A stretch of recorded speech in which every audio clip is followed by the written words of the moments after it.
Hey Dolphins, I'm Griffin Gibney and welcome to episode 2 of the CI Views Entertainment Recap, a recurring series to always keep you in the loop about all things entertainment and pop culture. So, let's get right into it. First up, we'll be talking about the Golden Globes, which took place last Sunday on NBC. On February 28th, the annual Golden Globes were hosted by Tina Fey and Amy Poehler, who are both SNL alumni and a very funny pair. In the opening monologue, among many funny bits, the two hosts were very quick to point out the recent news that the Hollywood Foreign Press Association does not have any black voters in their organization, which is a shocking statistic that needs to be fixed. The big winners in the film category at the ceremony were Nomadland, which won Best Picture Drama, and Borat, subsequent movie film, which won Best Picture Comedy or Musical. In the television categories, the big winners were Schitt's Creek, as well as The Queen's Gambit and The Crown. The big winners for acting were Sacha Baron Cohen and Rosamund Pike, and in a touching tribute to the late Chadwick Boseman, his wife Taylor Simone Ledward accepted his Best Lead Actor award on his behalf.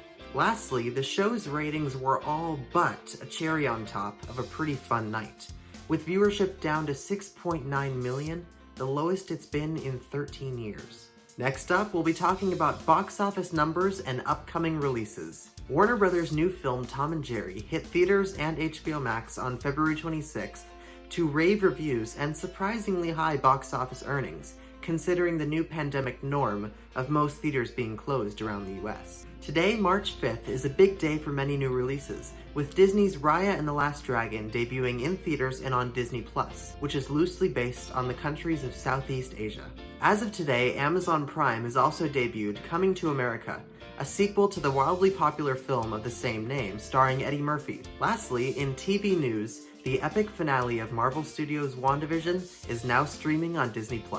Our last topic of the day is some very exciting Broadway news. While Broadway remains dark and will stay that way into the near future, there is hope for theater fans in the news that several Broadway theaters will be opening their doors for the New York State's NY Pops Up program. This new initiative is going to offer free pop-up style performances featuring many of your favorite Broadway stars. These new flex venues, as they've been called, will be able to offer socially distanced seating and will require face coverings. Through this new initiative, the New York State Department of Health and theater operators are hoping to get a sense of how to bring Broadway back to what it was before the pandemic, or more or less a version of it.